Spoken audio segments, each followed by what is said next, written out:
Hello అండి, నమస్తే. ఇప్పుడు మాట్లాడే టాపిక్ వచ్చేసి మహారాష్ట్ర అసెంబ్లీ ఎన్నికల్లో Mahavikas Aghadi Congress party, Uddhav Thackeray Shiv Sena, Sharad Pawar NCP versus Mahayuti BJP, Shiv Sena Eknath Shinde, తర్వాత అజిత్ పవార్ ఎన్సీపీ మధ్య జరుగుతున్న ఒక టఫెస్ట్ ఎలక్షన్ బ్యాటిల్లో బీజేపీ వాళ్ళు ఏం మాట్లాడుతున్నారు, బీజేపీ మహాయుతి ఏం మాట్లాడుతుంది, కాంగ్రెస్ ఉన్నటువంటి మహావికాస్ అఘాడీ ఏం మాట్లాడుతుందని చెప్పే ప్రయత్నంలో భాగంగా so will start with Mahavikas అఘాడీకి సంబంధించినటువంటి ఇద్దరు లీడర్సు. ఒకటి కాంగ్రెస్ పార్టీ అగ్రనేత and leader of opposition Lok Sabha Rahul Gandhi గారు, తర్వాత శివసేన ఉద్ధవ్ ఠాక్రే గ్రూప్కి సంబంధించినటువంటి లీడర్ వచ్చేసి ఉద్ధవ్ ఠాక్రే గారు.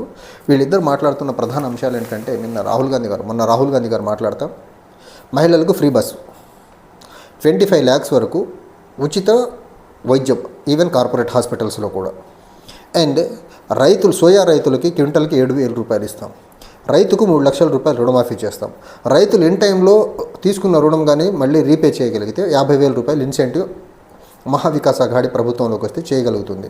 అండ్ యువతకి 100% ఎంప్లాయ్మెంట్ ఎంప్లాయ్మెంటల్ డెవలప్మెంటల్ యాక్టివిటీస్ చేసి యువతకి ఎంప్లాయ్మెంట్ వచ్చేలా చూస్తాం అనేసి రాహుల్ గాంధీ గారు చెప్పారు.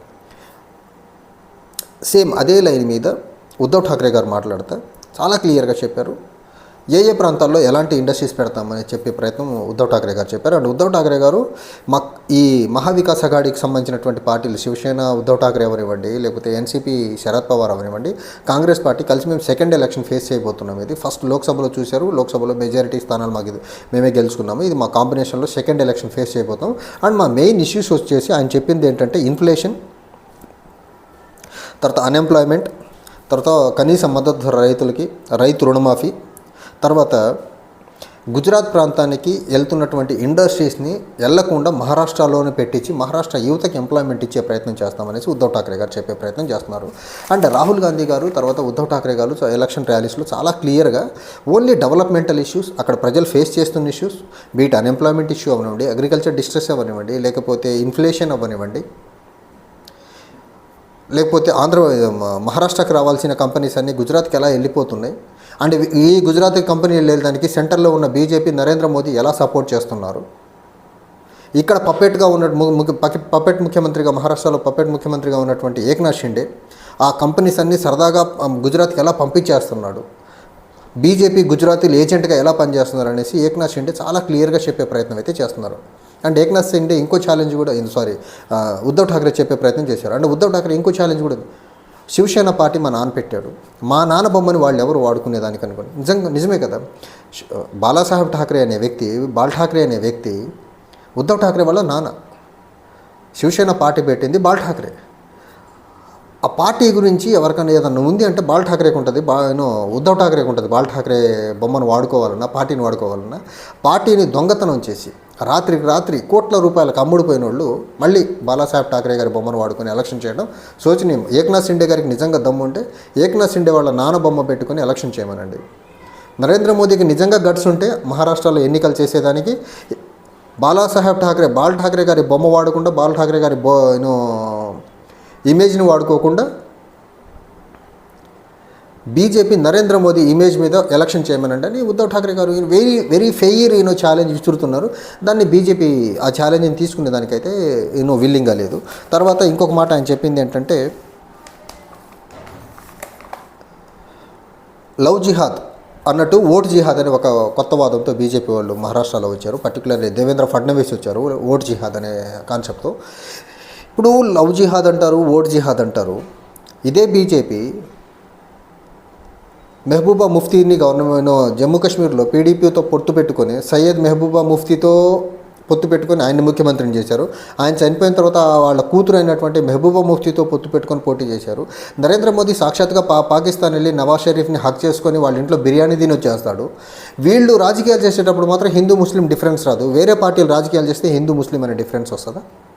వీళ్ళు వెళ్ళి ముస్లిమ్స్ పాకిస్తాన్కి వెళ్ళి వాళ్ళ ఇంట్లో బిర్యానీలు తిని రావచ్చు.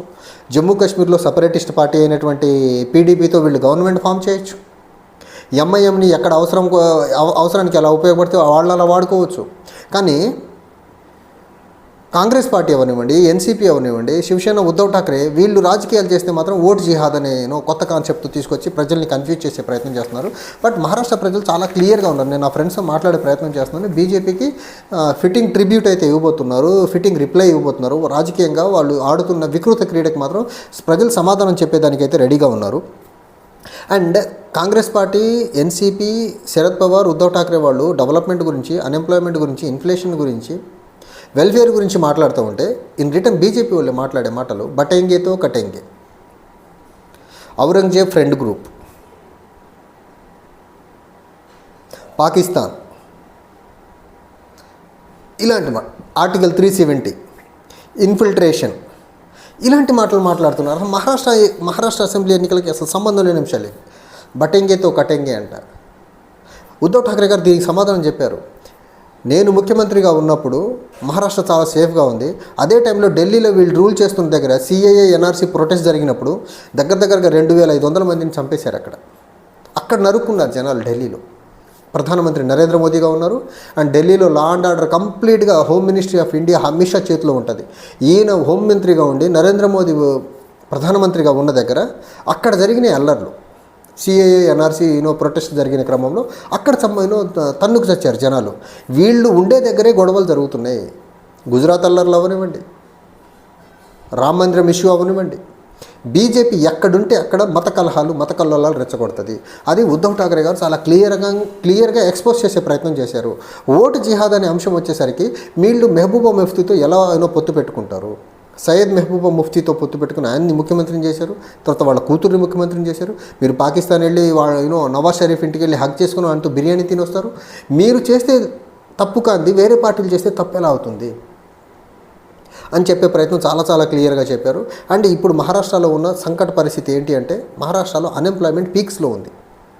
నేను నిన్న కూడా నా వీడియోలో చెప్పాను. మహారాష్ట్రలో unemployment as well as agrarian distress, ఈ రెండు చాలా ప్రధానంగా పట్టి పీడిస్తున్న సమస్యలు. ఈ సమస్యల్ని అడ్రస్ చేసేదానికి బీజేపీ దగ్గర సమాధానం లేదు, బీజేపీ దగ్గర నమూనా లేదు. ఎందుకంటే బీజేపీ సమస్యల్ని సమస్యలుగా ఉంచి జనాలు మొత్తాన్ని రిలీజియస్ పాలిటిక్స్ వైపు, రిలీజియన్ వైపు నెట్టేసేసి తర్వాత ఒక రకమైన ఫియర్ని క్రియేట్ చేసి, బటెంగేతో కటెంగే లాంటి ఫియర్ని క్రియేట్ చేసి ఆ ప్రజల ఇన్సెక్యూరిటీతో బీజేపీని సపోర్ట్ చేయాలి, ఆ ప్రజల ఇన్సెక్యూరిటీతో బీజేపీ పొలిటికల్ మైలేజ్ పొందాలని చూస్తుంది తప్ప ఇక్కడ మహారాష్ట్రాన్ని గత 5 సంవత్సరాలుగా పట్టి పీడిస్తున్న సమస్య రాజకీయ అనిశ్చితి అవనివ్వండి, కిచిడి ప్రభుత్వం ఏర్పాటు చేసిన విధానం అవనివ్వండి, మహారాష్ట్రలో రావాల్సిన ఇండస్ట్రీస్ అన్నింటినీ గుజరాత్కు తరలించడం అవనివ్వండి, మహారాష్ట్ర యువతకు ఉపాధి లేకుండా చేయడం అవనివ్వండి, మహారాష్ట్రలో రైతులకి ఎంఎస్పీ ఇవ్వకుండా ఉంటే అవనివ్వండి, జీఎస్టీ ద్వారా అగ్రికల్చర్ మీద ఎలాంటి భారం పడుతూ ఉంది, పర్టికులర్లీ ఎరువు మందులు కొనే విషయంలో అవనివ్వండి. ఇలాంటి అంశాల మీద బీజేపీ మాట్లాడబోదు. ఎందుకంటే బీజేపీకి కావాల్సింది ఓట్లు, సీట్లు. నిన్న చంద్రబాబు నాయుడు గారు కూడా ఢిల్లీలో హిందుస్థాన్ లీడర్ సమ్మిట్లో మాట్లాడుతూ 100 years ఆఫ్ హిందుస్థాన్ సంస్థ ఎస్టాబ్లిష్మెంట్లో చెప్పారు. Narendra Modi already started thinking about 2029 election అంటున్నాడు ఆయన. సో బీజేపీకి ఈ ఎన్నిక అయిపోతే మళ్ళీ ఎన్నిక ఎలా గెలవాలి, పార్లమెంట్ ఎన్నికలు అయిపోతే నెక్స్ట్ పార్లమెంట్ ఎన్నికలు ఎలా గెలవాలి, అసెంబ్లీ ఎన్నికలు అయిపోతే నెక్స్ట్ ఆ రాష్ట్రంలో మళ్ళీ అధికారంలోకి వచ్చేదానికి మనం జనాల్ని ఎలా పిచ్చోళ్ళం చేయాలి, జనాల్ని ఎలా రియల్ ఇష్యూస్ నుంచి పక్కకు దోసేయాలి, జనాల్ని మనం ఎలా కన్ఫ్యూజ్ చేస్తూ ఉండాలి. ఇదే బీజేపీ ఆర్ఎస్ఎస్ ఒక పంద. అదే పందాలో వాళ్ళు గత 10 సంవత్సరాలుగా రాష్ట్రాలని దేశాలని తీరని ఒక ఘోరమైన మోసం చేసుకుంటూ పరిపాలిస్తున్నారు. చూడండి ఇన్ఫ్లేషన్ ఎంత దారుణంగా పెరిగిపోయింది. 2014లో ఇన్ఫ్లేషన్ ఎలా ఉంది, 2024లో ఇన్ఫ్లేషన్ ఎలా ఉంది, కనీసం వస్తువుల ధరలు ఎలా 2014లో ఎలా ఉన్నాయి, ఈరోజు ఎలా ఉన్నాయి, డీజిల్ పెట్రోల్ 2014లో ఎలా ఉంది, ఈరోజు ఎలా ఉంది, 2014లో రూపీ అగెన్స్ట్ డాలర్ ఎంత ఉంది, ఈరోజు రూపీ అగెన్స్ట్ డాలర్ ఎంత ఉంది. ఇవన్నీ క్రాస్ చెక్ చేసుకుంటే బీజేపీ అనే పార్టీ భారతదేశాన్ని ఆర్థికంగా అతలాకుతలం చిన్న భిన్నం చేసేసింది, ఆర్థిక వ్యవస్థని ఛిద్రం చేసేసింది బీజేపీ. ఇది ఎక్కువ మంది స్టడీ చేయకపోగా, ఎక్కువ మంది ఈ స్టాట్స్ని కోరిలేట్ చేసుకోలేక, కంపేర్ చేసుకోలేక బీజేపీ ఏదో మంచి చేస్తుందనే భ్రమంలో ఉన్నారు. బీజేపీ నిజంగా దేశానికి ఆర్థికంగా, ఎంప్లాయ్మెంట్ పరంగా యువతని, వ్యవసాయం పరంగా రైతాంగాన్ని ఒక తీరని వెన్నుపోటు పొడుస్తూ ఉంది. గత 10 సంవత్సరాలుగా రిలీజియన్ అనే ముసుగులో రాజకీయాలు చేయాల్సింది ప్రజా సమస్యలు తీర్చేదానికి, ప్రజా సమస్యల గురించి. అది అన్ఎంప్లాయ్మెంట్ ఇష్యూ అవనివ్వండి, ఎడ్యుకేషన్ అవనివ్వండి, హెల్త్ కేర్ అవనివ్వండి, అగ్రికల్చర్ అవనివ్వండి, ఇన్ఫ్లేషన్ కంట్రోల్ చేయడం అవనివ్వండి, ఎకానమీ యాజ్ ఏ హోల్ని స్ట్రెంగ్తెన్ చేసే విధానం మీద పోయిన పాలిటిక్స్ చేయాలి. కానీ ఈ బీజేపీ ఎప్పుడు మతం కులం పాకిస్తాన్, బంగ్లాదేశ్, ఆఫ్ఘనిస్తాన్, ఇదే బీజేపీ రాజకీయాలు. ఇంతకు మించి బీజేపీ ఎక్కువ ఆలోచించేదానికి వాళ్ళకి మైండ్ సెట్ కూడా సెట్ అవ్వదు. ఎందుకంటే ఎక్స్పోజర్ లేని చదువులు చదువుకున్నారు.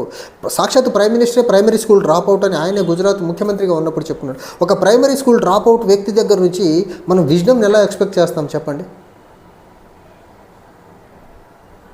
ఇది మహారాష్ట్రలో అయితే క్లియర్గా ఒక పక్క డెవలప్మెంటల్ నెరేటివ్, ఒక పక్క ప్రజా సమస్యల నెరేటివ్తో కాంగ్రెస్ పార్టీ మహావికాస్ అఘాడీ ట్రై చేస్తూ ఉంది.